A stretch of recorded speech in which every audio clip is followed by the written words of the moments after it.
Bonjour à tous. Eh bien aujourd'hui je vais vous parler d'une armoire à rideaux, plus connue sous le nom de meuble à classeur. Ce meuble-là fait 1500 de hauteur, une largeur de 460 au corps et une profondeur de 360.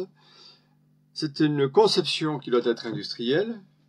L'ensemble est composé de panneaux plaqués et alésés. Le rideau est en lamelles massives profilées et collé sur une toile tendue. Prévoir le derrière démontable ainsi qu'un passage pour mettre le rideau en place dans le meuble. La quincaillerie, on a une serrure, les entrées, la clé et bien sûr les vis qui vont avec. Alors j'ai fait une petite recherche sur internet et j'ai regardé un petit peu parce qu'en fait je me suis rendu compte que je n'ai jamais fait de meuble rideau, je n'en ai jamais réalisé, jamais restauré non plus. Donc je me suis un peu questionné autour de ça. Donc là j'ai un modèle de meuble à rideau et dans la partie basse on a le rideau qui s'enroule dans une rainure. Donc le rideau quand il est ouvert il vient s'enrouler sur la partie basse. Là c'est un autre modèle où le rideau au lieu de s'enrouler dans la partie basse, eh bien il descend, il prend un virage sur le bas et il remonte dans une rainure derrière là, et là on peut même le sortir, l'extraire à cet endroit là. Alors que dans ce modèle là je me demande bien comment ça peut se faire parce que je vois qu'il n'y a pas de moyen de récupérer le rideau là. Je vois que le rideau il n'y a pas une porte de sortie pour le rideau. Par contre ce que je vois c'est que la rainure ici dans les virages elles sont beaucoup plus larges que dans les parties droites. Un autre modèle où le rideau vient s'enrouler sous le meuble. Voilà, ça c'est le modèle de tout à l'heure où le rideau il prend le virage dessous et après il remonte derrière l'arrière. L'intérieur est aménagé avec dans ce cas précis, ce sont des petits tasseaux rainurés pour pouvoir mettre des petits contreplaqués, des petits panneaux prisonniers ou qui coulissent dans la rainure pour poser des classeurs dessus. Ou alors c'est carrément un panneau avec des rainures et on vient choisir l'emplacement où on met l'étagère, la tablette. À l'intérieur du meuble, on peut y mettre aussi des tiroirs qu'on appelle les tiroirs à l'anglaise. Ce sont des tiroirs, comme on peut le voir là sur cette vidéo, sur cette image-là, c'est un tiroir avec les côtés, mais il n'y a pas de façade, de manière à ce qu'on puisse accéder facilement aux affaires qui se trouvent à l'intérieur du tiroir, sans être obligé d'ouvrir le tiroir. Et après, si j'ai besoin de prendre les affaires qu'il y a dedans, je peux sortir mon tiroir et le poser sur mon bureau, par exemple. Vous trouverez des explications donc de la construction et de la conception de ces tiroirs-là sur cette vidéo que j'ai faite dans cet article. C'est un article qui traite de tous les tiroirs. Il s'appelle Les tiroirs en ébénisterie sur le site L'Air du Bois. Donc j'ai pas mal de vidéos autour du tiroir que j'ai fait pendant le confinement, ou que j'ai rassemblé plutôt pendant le confinement, et certaines je les ai créées à ce moment-là. Et donc là, autour de 16 minutes dans cette vidéo, là sur la conception des tiroirs coulissage traditionnels, deuxième partie, eh bien je parle justement de ces tiroirs à l'anglaise. Donc j'aurais pu mettre des tiroirs à l'anglaise dans le meuble dont je vais vous parler tout à l'heure, mais bon, j'ai juste mis des étagères, parce que ce qui m'intéressait surtout, c'était de savoir comment, à l'intérieur du meuble, le rideau allait s'enrouler et s'extraire. Ce document-là, on voit le plan avec les différentes coupes, et on voit que là, le rideau, il peut s'enrouler, il fait juste un virage si la distance est courte. Si par contre la distance du rideau est plutôt grande, elle est obligée de faire plusieurs virages et s'enrouler de cette manière-là. Donc ça, c'est une des manières, un des procédés. Sinon, le procédé aussi qui consiste à ce que le rideau rentre, prenne un virage dessous et puis passe sur l'arrière, je vais trouver ça aussi intéressant et certainement plus facile aussi à réaliser. On peut voir que dans cette partie-là, on voit un panneau qui est vissé. Cette partie-là permet de pouvoir extraire le rideau. Alors bien sûr, quand cette traverse qui est ici, en descendant, va se mettre en butée sur cette traverse, donc là, le rideau, il sera bloqué. C'est pour cette raison-là, je ne sais pas si je peux zoomer dessus. Bon, de toute manière, on va le voir sur la vidéo. On voit qu'ici, il y a une rainure et puis une vis qui vient le condamner. Donc, il faut auparavant le libérer de sa traverse. Sur le sujet qui est donné, sur lequel j'ai modélisé, on voit que le socle est en retrait par rapport au côté. ça m'a donné du fil à retordre parce que normalement de tous les meubles à rideaux, les classeurs à rideaux que j'ai pu croiser, que j'ai pu voir, eh bien c'est plutôt une plainte qui vient en recouvrement plutôt qu'une plainte qui est en retrait. Donc ça m'a compliqué un petit peu la conception, mais bon, j'ai joué le jeu, hein. C'est vrai que c'est assez rare, je n'ai pas vu beaucoup, enfin je crois que j'en ai pas vu du tout d'ailleurs, de meubles dont la plainte est en retrait. Mais bon, là voilà, le sujet est comme ça, donc il a fallu répondre à cette demande. Voilà le meuble que j'ai modélisé. On va commencer tout de suite par le fonctionnement justement du rideau. Alors le rideau lui-même, ce sont des petites lames massives qui sont profilées, comme ça, et elles sont collées sur une toile tendue. Cette toile, on la fait dépasser légèrement sur la première lame, de manière à ce qu'on puisse venir la visser à l'intérieur. Donc là, moi j'ai fait avec une parclose vissée. Ça aurait pu être aussi la toute première lame pouvait rentrer dans une rainure et visser comme on l'a vu sur le plan tout à l'heure. Voilà. Cette pièce de bois, donc elle est plus épaisse parce que dessus il y a la gâche pour la serrure. Je vais vous en parler tout à l'heure. Et là, il y a une poignée massive vissée de l'intérieur pour pouvoir monter le rideau au moment de la fermeture, ou pour pouvoir aider la fermeture en le baissant vers le bas. Ce rideau vient s'enrouler dans la partie basse, ici, et on voit que par rapport à ma conception du meuble, vu que j'ai mon panneau de côté qui arrive ici, il a fallu que je mette une plainte en retrait. Donc on dit que c'est le fond de la rainure, et puis après, par-dessus, plutôt que de défoncer la pièce de bois, j'ai préféré rajouter une pièce de bois par-dessus, collée, clouée, dans lequel il y a le chemin de défonçage. Donc la plainte qui constitue le socle, si je l'avais fait en une seule pièce, ici, il aurait fallu faire une sorte d'assemblage un peu particulier ici, ou alors avoir le devant aussi la même épaisseur avec une coupe à 45.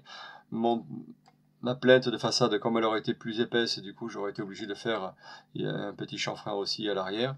Donc je préférais faire un socle, voilà, à 45 degrés, assemblé à 45 degrés devant et sur les côtés, et par-dessus venir fixer cette pièce de bois chantournée, accompagnée aussi de cette pièce-là qui permet de pouvoir extraire le rideau dans cette direction-là. Les pièces de mon socle sont assemblées dans les angles avec un tasseau vissé. Et le socle visible, en fait, c'est la partie visible, mais elle continue derrière, elle est un peu plus haute, pour pouvoir venir se coller sur l'intérieur du panneau qui fait le côté. Donc le rideau est prisonnier sur le devant, entre ces deux montants. Je vais masquer ce montant, voilà. Ici, on voit que la traverse basse, elle a été usinée à l'intérieur pour pouvoir faire passer le rideau. Les lames, elles font 7 mm, alors que la rainure utilisée pour le défonçage, c'est une rainure de 8 mm. Donc on met 1 mm de jeu. Il ne faut pas avoir peur de mettre du jeu, hein. Surtout que là, en plus dans le virage, il faut que ça tourne bien. Comme on l'a vu tout à l'heure dans la photo, dans les virages, il convient d'élargir, d'enlever un peu plus de matière sur l'intérieur. Là, je ne l'ai pas fait. J'aurais pu effectivement venir grossir la largeur de ma rainure dans les virages, puisque c'est souvent là que le rideau frotte le plus. Cette traverse basse, je l'ai assemblée sur les montants avec une languette. Sur le montant, là, on fait la rainure à la toupie, et puis après, soit au ciseau ou à la gouge, on vient créer ce virage pour que le panneau sorte de la rainure du montant et rentre dans le socle en bas. Alors tout à l'heure, je vous ai parlé de la serrure. J'ai fait une conception avec la serrure sur le meuble, puisque là j'ai de la place, c'est souvent comme ça que le meuble a été réalisé, de manière à ce que quand on l'ouvre, la poignée se trouve en bas et la serrure se trouve toujours sur le haut.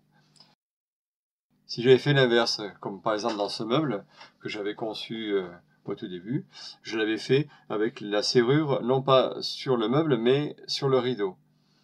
Et bien là, quand le rideau est ouvert, la serrure, la clé plutôt, elle se retrouve en bas, juste au niveau des jambes. On a vite fait de venir casser la clé dans la serrure. Donc pour éviter ça, c'est quand même mieux la solution de la serrure sur le montant. Ici, on voit donc le crochet avec l'ergot. La liaison entre le montant et la traverse, c'est un tenon mortaise avec une petite barbette pour pouvoir venir cacher la rainure. Ici. Le cadre arrière est assemblé à tenon mortaise avec barbette aussi, avec un contreplaqué de 5 mm prisonnier en rainure. La traverse intermédiaire, il y a un épaulement de chaque côté à cause de la profondeur de la rainure. Et entre le cadre de devant et le cadre arrière, il y a les panneaux de côté qui sont assemblés à languette bâtarde. Ce sont des panneaux de contreplaqué, replaqué, j'utilise du frêne, voilà, plaqué frêne. Le dessus, c'est un peu plus compliqué parce que par rapport à la photo, on ne se rend pas compte, on ne sait pas comment le dessus est assemblé, est-ce qu'il est 45 degrés ou quoi. Donc là, comme moi j'étais avec un cadre de façade massif, j'ai fait un dessus avec un panneau alésé et défoncé pour pouvoir venir chapeauter le haut du meuble. Voilà. Donc là, le dessus vient poser sur ces traverses-là. Voilà, on a vu toute la construction du meuble dans sa périphérie. Maintenant, on va voir l'intérieur. Voilà, j'ai proposé de mettre des rayons montés sur des crémaillères. On va voir une autre manière. J'ai repris le même meuble, mais j'ai fait une autre conception. C'est-à-dire que dans ce meuble-là, je l'ai conçu de manière à ce que le rideau vienne se loger derrière. Alors, nous avons le rideau qui descend, qui est coulissé ici. Cette pièce-là permet de pouvoir extraire le rideau s'il y a besoin, ou sinon il prend le virage et il rentre dans le logement qu'il y a ici, derrière. C'est-à-dire qu'en fait il se trouve prisonnier entre le panneau de côté, ici, voilà, entre le panneau de côté, ici, et l'arrière du meuble. Donc là je vais masquer pour qu'on puisse bien s'en rendre compte. Le rideau, quand il est derrière, il se trouve prisonnier entre deux panneaux, c'est-à-dire l'arrière du meuble et l'intérieur. Je vais masquer. Voilà. Donc il se trouve entre ce panneau-là et le panneau de l'arrière. Alors que dans la conception du meuble ancien qu'on a vu tout à l'heure, là par contre le rideau se trouvait, quand le meuble est ouvert, se trouve derrière ici, visible. Si on enlève les panneaux de côté, on voit l'aménagement intérieur. Donc le panneau dans lequel il y a les rainures pour mettre soit une petite tablette, soit ça pourrait être un tiroir, ici, un tiroir à l'anglaise. Ce même panneau est défoncé pour recevoir et faire tourner le rideau. Entre le panneau extérieur et le panneau intérieur, je vais masquer, voilà. Entre le panneau extérieur qui est assemblé à rainure languette bâtarde et le panneau intérieur qui est défoncé pour recevoir les étagères, on met des petits tasseaux pour pouvoir faire la liaison. Donc là, ce sont des tasseaux qui sont vissés sur les côtés. En plus, ça me permet ça augmente le collage du dessus, puisque là, du coup, non seulement il est collé sur cette surface-là, mais il est aussi collé ici. On a un dessus qui est bien plus résistant comme ça. Ce petit meuble-là, il m'a donné un peu du fil à retordre. Hein. J'avoue que la conception des deux autres meubles, ça a été beaucoup plus simple. J'ai passé un peu plus de temps sur ce meuble à cause de ce système. Et je pense que si s'il n'y avait pas eu ce petit retrait là, ça aurait été beaucoup plus simple. J'aurais pas été obligé de faire un cadre sur la devant, enfin voilà. Ça aurait été un peu plus light. Là, je l'ai fait donc avec un cadre sur le devant et sur l'arrière. C'est vrai que sur le sujet, il est marqué que l'ensemble est composé de panneaux plaqués et alésés. On ne parle pas de cadre. Donc normalement, il ne devrait pas y avoir de cadre montant traverse. Mais je n'ai pas su régler le problème du rideau qui viendrait s'enrouler en bas avec seulement un panneau, quoi. Voilà, le virage ici est trop raide pour qu'il puisse prendre le virage et tourner. Donc forcément, il est obligé de descendre un peu plus bas. Et ben, je sais pas, j'ai pas su gérer. Voilà. Ou alors peut-être prendre un panneau de 30 mm d'épaisseur ici, avec une plainte qui ne fait que 10 mm. Bon, je sais pas, j'ai pas réussi à trouver la solution. Moi, je l'ai fait comme ça. Bon, j'espère que ça va faire sujet à débat et qu'on va avoir justement des solutions qui vont émerger de cet exercice-là. Voilà, je vous remercie et je vais continuer. Je crois que j'ai encore des petits meubles à concevoir. Dès que je peux le faire, eh bien, je le posterai. Je vous remercie, à bientôt. Au revoir.